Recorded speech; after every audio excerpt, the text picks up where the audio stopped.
everyone. Welcome to another episode of Yidi Talks. I'm your favorite talk show host, Yidi. So on today's episode, I want to discuss farming. The government has been telling us Nigerians to farm. So I decided to invite someone who started on his own, on a small scale farming, and has now grown, to become a commercial farmer. Please welcome with me, architect Paul Ebo. Yay! Billions. Thank you so much for Thank you, sir. Thank you so much. You are welcome. Thank you for coming. Thank you so much for having me. Please, can you introduce yourself to us? All right. Thank you so much one more time for having me. My name is Paul. I'm a farmer, I'm an architect, and an entrepreneur. Okay. Yes, that's why. To keep it short and simple. Yeah, to keep it short and simple. Thank you so much. Yeah. So I invited you because I wanted you to share your story on your journey into farming. Because we've been hearing the government have been telling Nigerians to engage in farming. And I'm like, some people don't even know how to farm, how to start. They don't have land. They are probably staying in an apartment that doesn't have, the conducive type of soil for farming. Yeah, so I'm ready to come and walk us through how you began farming and the rest. So can you start from why farming and how did you start and when did you start? Okay, so why farming?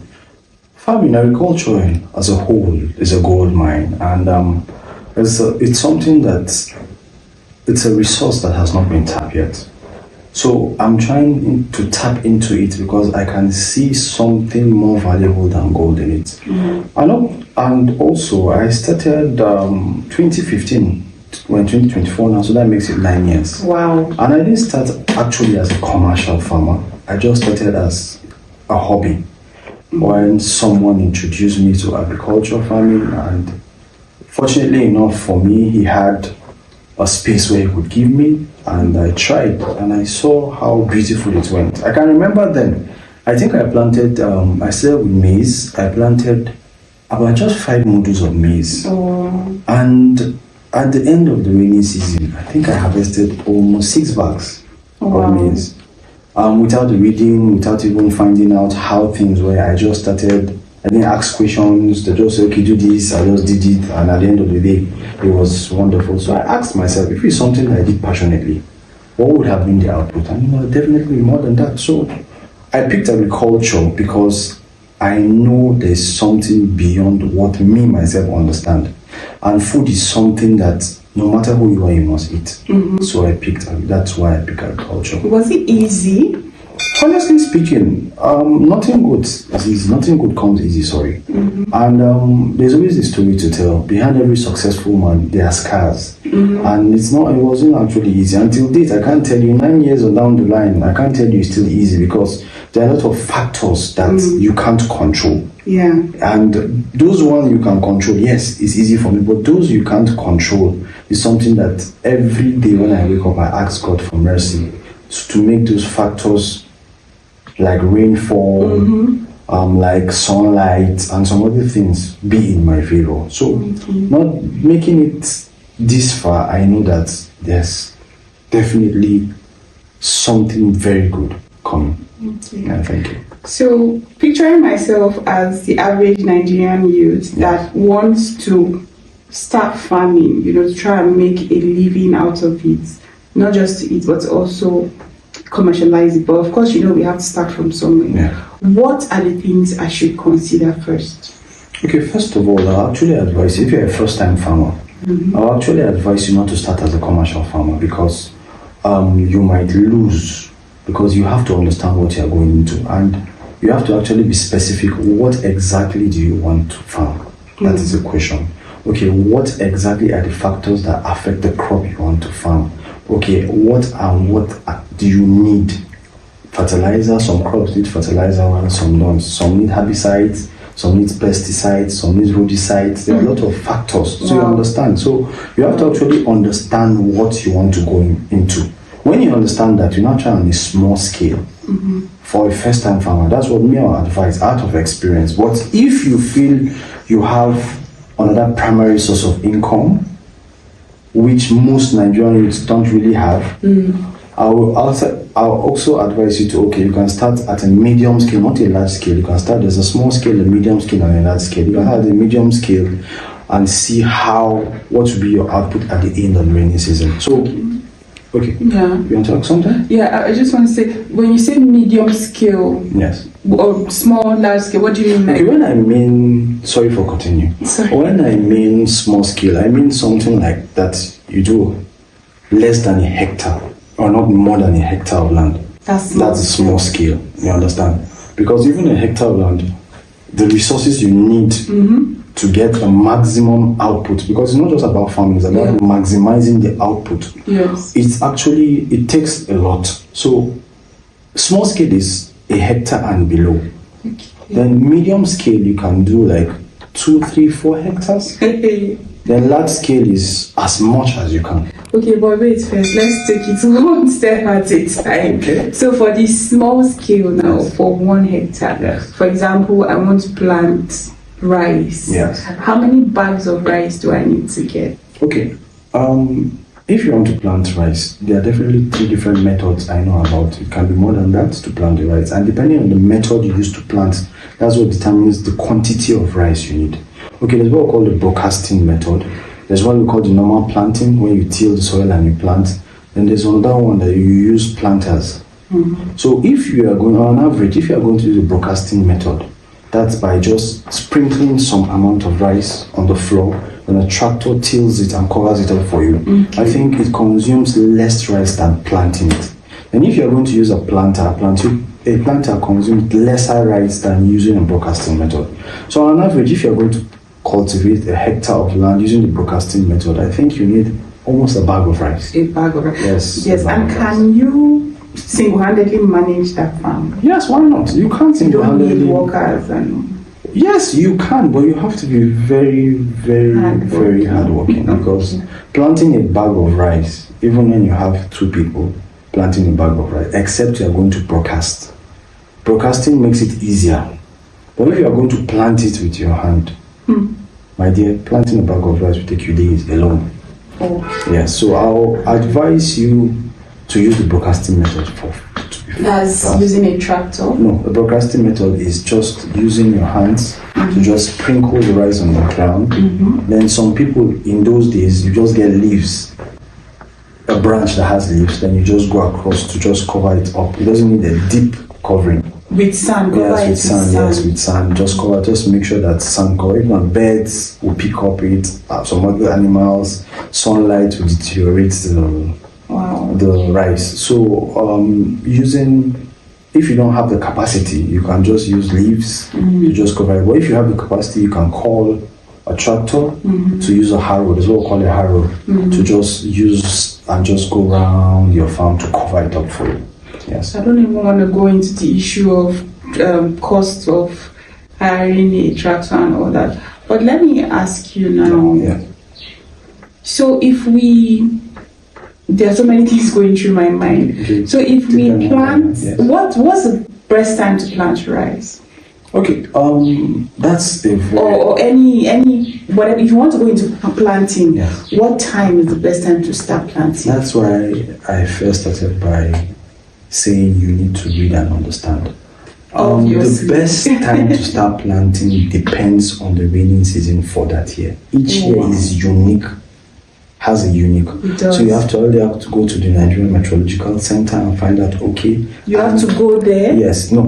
You go online, you go online and right. check, okay, what's the forecast Right. for like this year, 2024, when is the rain going to start? Can you say that again? Nigerian Meteorological Center. Okay. Yeah, they're the one that determine the forecast to see what's the weather, the rainfall, the wind flow, and all those other factors. Okay. So you need to actually find out, depending on which geopolitical zone you are in, because like in the south, thinking Port Harcourt, the rainfall in Port Harcourt will not be the same in Sokoto. So depending on where you are, so you have to find what's the unique weather for where you are. So that's what I advise people. So taking me, I found in Bauchi, normally rainfall starts between June and July. Although in May, sorry, you can have some slight amounts of rainfall, but normally it's in June. So we normally start planting early June. Okay. Yes, for us. But it fluctuates. Like this year, rain started falling heavily in May. Then in June, the rainfall slightly ceased for a while before it continued. So that's just it about that. All right. So I want try to be realistic now. Not everybody will have access to 1 hectare of farm. Yeah, true. So how do we start? Okay. Like how can a Nigerian youth start small? Okay, right now, thank God for technology and advancement and the way crops have been modernized. When I mean modernized, that means they're hybrid crops that you don't need a lot of water for. They are drought-resistant crops. You don't need a lot of water. Are they healthy? Yes, they're healthy, yes. Okay. The hybrid is different from genetically modified crops. The hybrid is just taking two different varieties and putting them together as one. That's what a hybrid means. So they are healthy. So hybrid is crops that you don't need a lot, like the local, let's not call them local, like the other seeds. Yeah. So for instance now, you can have bags, empty bags, or we can also call them sacks, like empty rice bags, empty cement bags. You understand? And just take an amount of soil and put inside. So, if you see you don't have the capacity to actually get 1 hectare, half a hectare, or other things, you can actually start small. If you just have a small backyard and just get like 5-10 bags, depending on what you want to plant. Understand? And just make sure you go and understand the seeds you want to use. You ask questions. You go to places whereby they sell hybrid seeds. You ask them, okay, this is what I want to do. They will advise you on how to do it. So you can start in that manner and say, okay, let me get 10 bags, 20 bags, and just put a little water. This seed is going to stay for 90 days, this is 60 days, this is 100 days, this is the water level you need, you need fertilizer, can you use just manure, can you use NPK, the urea, depending on whatever you want to plant. But I actually advise people, if you want to start, plant crops that you use less fertilizer or no fertilizer at all, such as beans, soya beans, groundnuts, and some other crops. You don't need fertilizer for them. Wow. That you have to, like, if you want to go into farming, you have to, like, have a mentor. Just like you would have to do if you want to go into anything new. You have to have, like, a mentor or the adequate guidance that you need to go through it. Right? Yeah. And any Nigerian youths, so, for example, if you want to farm tomatoes, you can go to the market where they sell tomatoes and find out where do they buy it from. You want to locate a farm that you can go and study. If not, it's not nice for you to make losses. You plant things you are not aware. The type of soil you're supposed to use to plant, there are the different species and all of that. Now, have you had losses in your 9 years of farming? I have to say, yes, I've had losses and I've had terrible losses actually. Oh, wow. One of my greatest loss was 2020 during the COVID year. I normally farm in Taraba. Some few weeks for us to start harvesting. Mambila Dam had some issues, I think. I think the water was overflowing and the dam was almost busting, so they had to release the dam. Oh, wow. So when they released the dam, all our farm were ravaged by flood. Oh. The previous year, 2019, I think I harvested about 1,720 bags, and I expected a better yield for 2020. While 2020, I harvested just about 72 bags. Oh, wow. And what I planted was over 100 bags. Oh, wow. So the loss was momentum. The momentum of the loss was high. I've been doing it ever since, and for this past 9 years, there's no year that has gone by that I have not had challenges, but it hasn't stopped me from farming. Yeah, the beautiful thing is that the land is not going to finish. There's always going to be land and soil. those are, that's one of the resources God gave to us, very free true. of charge. So losses should propel you to do better. So one other thing is the issue of, I spoke about mentorship. Yes. Okay, markets. Yes. How, is there a special market where farmers go to sell their goods? Or is there like an association that they sell farm produce? How do I sell my farm produce? Funny, my market is in my house.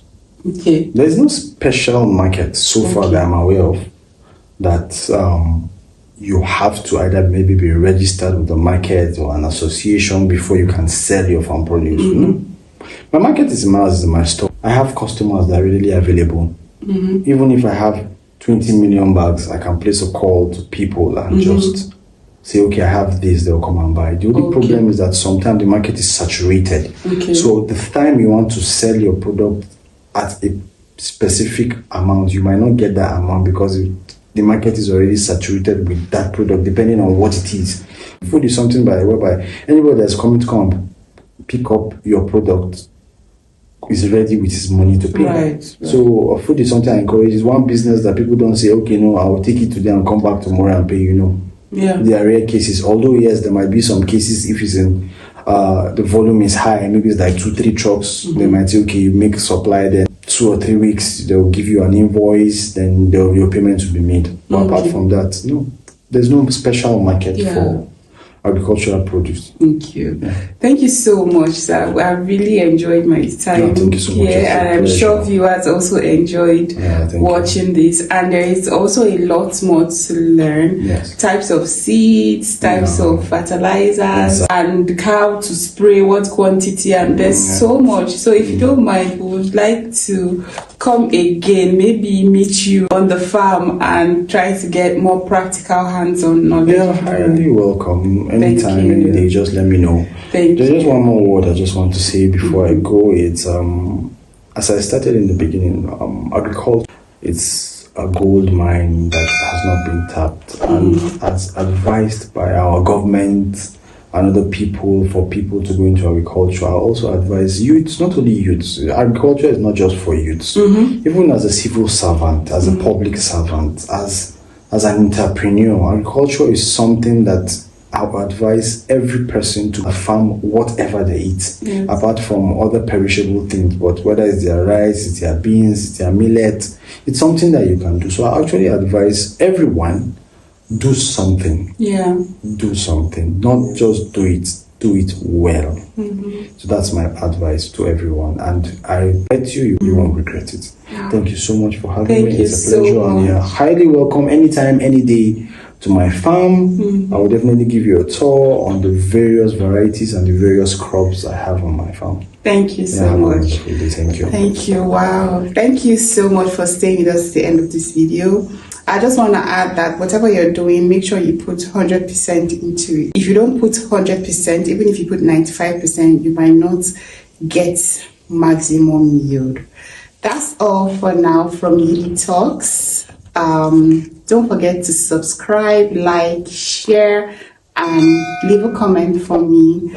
I will catch you on the next episode. Bye.